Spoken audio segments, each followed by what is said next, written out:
Bonjour à tous, bienvenue sur Doc & Roll Academy. Aujourd'hui, on va parler des Écosses.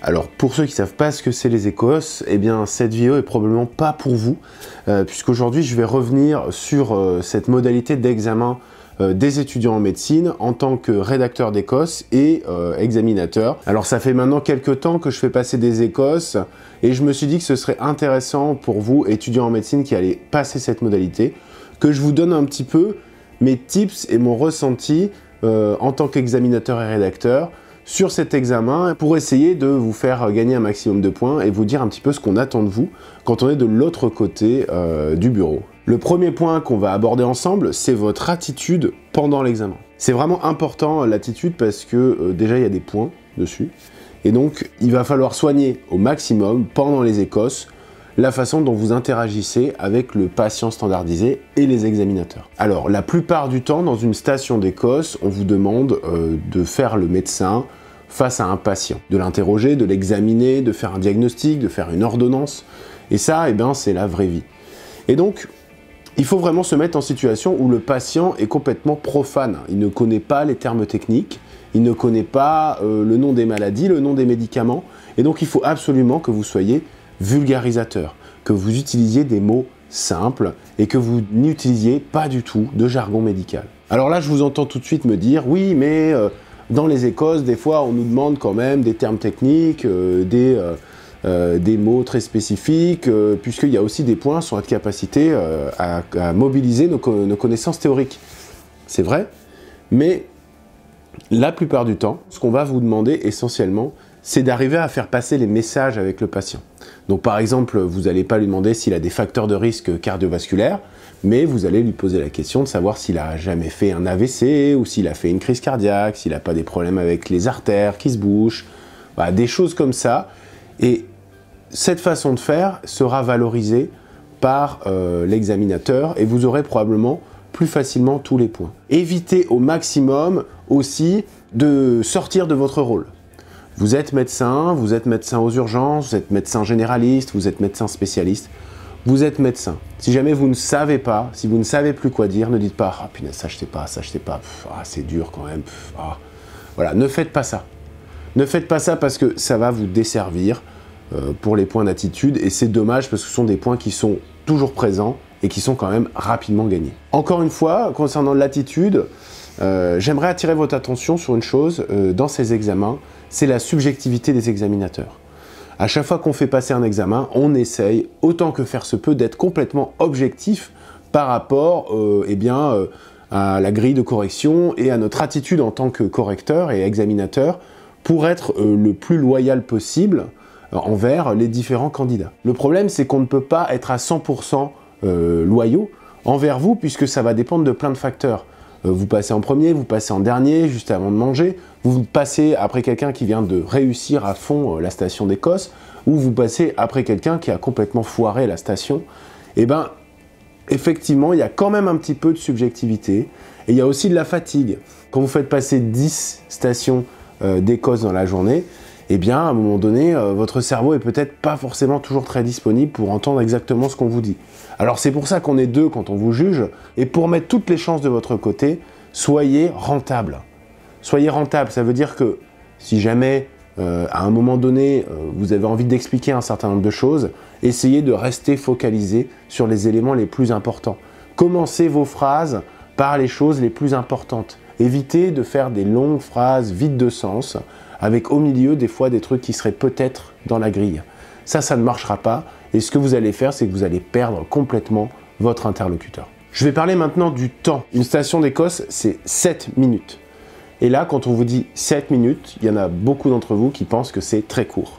Mais 7 minutes, c'est la moitié d'une consultation de médecine générale, si on considère que nos confrères généralistes ont à peu près 15 minutes de créneau de base, avec des créneaux qui sont plus ou moins longs, effectivement, selon les pathologies et les problèmes traités. Mais 7 minutes, c'est très long, en fait. Et en 7 minutes, on fait beaucoup de choses, surtout dans une station d'Écosse où on ne vous demande pas d'être complètement exhaustif de A à Z. Vous allez donc pouvoir faire largement ce qu'il y a à faire dans la grille de ces Écosses en 7 minutes. Donc moi, ce que je vous engage à faire déjà, c'est que quand l'Écosse commence, eh bien vous prenez bien 30 secondes, voire 1 minute, pour bien lire le sujet et vous faire un petit check-up dans votre tête avant de rentrer et de voir le patient standardisé. Ne commencez pas à blanc en improvisant. Vous lisez le sujet, vous vous dites, bon, il faut que je pense à ça, à ça, à ça, à ça, à ça, à ça. Attention, donc c'est un patient, il faut que je me mette dans une position où je ne jargonne pas. Attention, mon attitude est importante. Voilà, vous commencez avant de rentrer dans la salle à bien réfléchir à la position que vous allez adopter face au patient. Lisez bien ce qu'on vous demande. Lisez bien ce qu'on vous demande. Parfois, on va vous demander d'interroger le patient sans l'examiner. Ne faites pas d'examen clinique. Parfois, on va vous demander spécifiquement d'examiner le patient. Ne passez pas tout le temps à faire l'interrogatoire. Il y a un examen physique. Faites les deux en même temps. Essayez d'être rentable. Lisez absolument ce qu'on vous demande. Souvent, il y a 1, 2 ou 3 questions maximum.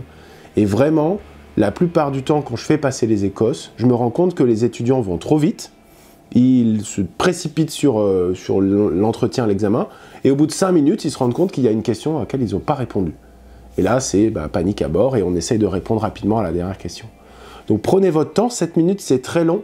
Franchement, même avec des blancs, il y a encore du temps, il y a beaucoup de temps. Donc ça, c'est vraiment un truc que je peux vous dire. La gestion du temps, c'est primordial. Vous prenez votre temps, puisque vous l'avez, il n'y a pas de souci. La troisième chose sur laquelle je voudrais insister avec vous, c'est la pratique des écosses. En fait, les écosses, ça a été mis en place pour rapporter un petit peu, on va dire, d'humanité et essayer de mobiliser différemment vos connaissances par rapport à ce qui est fait, c'est-à-dire que du QCM. C'est comme tout, les écosses, c'est un exercice de style. En fait, la vraie vie, c'est pas un écosse, mais la vraie vie, c'est pas un QCM non plus. Et la vraie vie, elle se rapproche quand même un petit peu plus des écosses que des QCM. Mais comme tout, quand vous êtes noté, quand il y a une grille de correction, eh ben, il y a un exercice auquel on doit se plier. Et donc, il n'y a rien de tel que de pratiquer, pratiquer et pratiquer les écosses autant que vous pouvez. Et quel est l'endroit le plus simple pour pratiquer les écosses? Eh bien, c'est les terrains de stage. Et donc, je vous engage vraiment à être plus attentif dans vos terrains de stage, à l'attitude, à ce qui est répondu par rapport à des questions des patients, comment est-ce qu'on annonce à quelqu'un un diagnostic, comment on l'interroge par rapport à ses antécédents, comment est-ce qu'on explique à un patient une ordonnance. Toutes ces petites choses qui vont pouvoir vous être demandées dans les écosses, essayez d'aller les glaner auprès de vos maîtres de stage, auprès des internes de votre service, auprès des seniors de votre service. Essayez de voir ce qui marche moins, ce qui vous convient, et avec ça, vous allez construire votre attitude dans un écosse. Les situations qui vous sont demandées dans les écosses sont des situations assez courantes en médecine. Il n'y a pas des trucs complètement fous. Donc normalement, en allant en stage, en allant chez le praticien de médecine générale, en allant dans différents stages médicaux et chirurgicaux, vous devriez être en mesure d'avoir toutes les clés pour être bon dans les écosses. Donc n'hésitez pas à pratiquer un maximum les écosses. N'hésitez pas à noter et à prendre en considération les situations dans lesquelles vous avez dit « Ah, ça a bien marché, je l'utiliserai dans mes écosses ». Et vraiment, c'est l'occasion pour vous de voir vos stages comme un grand entraînement à cet examen d'Écosse. Concernant ensuite la partie théorique, évidemment, les Écosses, c'est pas que du jeu d'acteur. On n'est pas forcément tous à l'aise avec le fait de simuler quelque chose, puisqu'on a l'impression d'être un petit peu artificiel, voilà.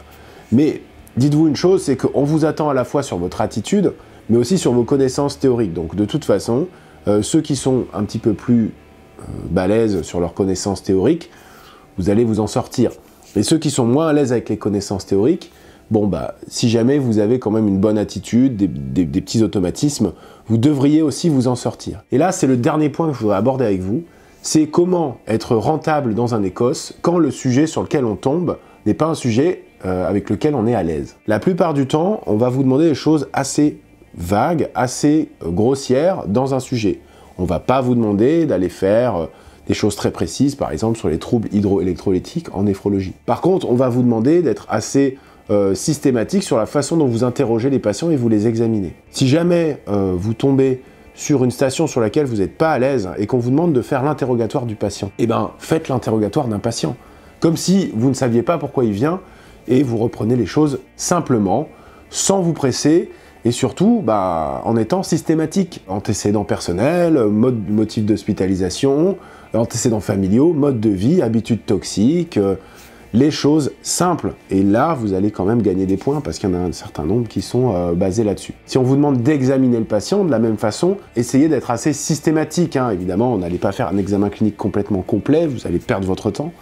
Par contre, si on vous demande, si un patient vient pour des diarrhées, par exemple, et qu'on vous demande de l'examiner, il est fort probable qu'on vous demande l'état d'hydratation. Et donc, quand on va vous demander l'état d'hydratation, il va falloir que vous alliez voir l'état de ses muqueuses, sa prise de la tension artérielle, y a-t-il des œdèmes, un pli cutané, voilà. Essayez d'être le maximum systématique. N'hésitez pas à faire des choses, si jamais il n'y a pas besoin de les faire, l'examinateur vous dira non, ça il n'y a pas besoin. Alors qu'est-ce que ça veut dire? Par exemple, vous hésitez à prendre la pression artérielle. Il y a un appareil de pression artérielle. Vous êtes dans un écos qui parle de pression artérielle. Eh bien, si vous voyez un appareil, allez-y. Vous prenez l'appareil, je vais vous prendre la pression artérielle. Et si jamais il n'y a pas besoin, on vous dira non, non, non, c'est pas la peine, voilà la pression artérielle de ce patient. Par contre, s'il y avait des points sur le fait de prendre la pression, vous les avez. N'hésitez pas à prendre des initiatives. C'est l'examinateur qui vous freinera. Bon voilà, c'est à peu près tout ce que j'avais à vous dire sur comment réussir vos écos. Peut-être qu'il y a des questions auxquelles j'ai pas répondu et pour lesquelles vous pouvez me les poser en commentaire. N'hésitez pas à vous abonner pour d'autres vidéos, il y en aura certainement sur la Doc & Roll Academy, mais aussi sur Doc & Roll, la musique, la vulgarisation médicale. N'hésitez pas. Donc si cette vidéo vous a plu, lâchez un petit pouce bleu, ça fait toujours plaisir. N'hésitez pas à la partager à vos collègues si vous pensez qu'elle peut leur apporter quelque chose.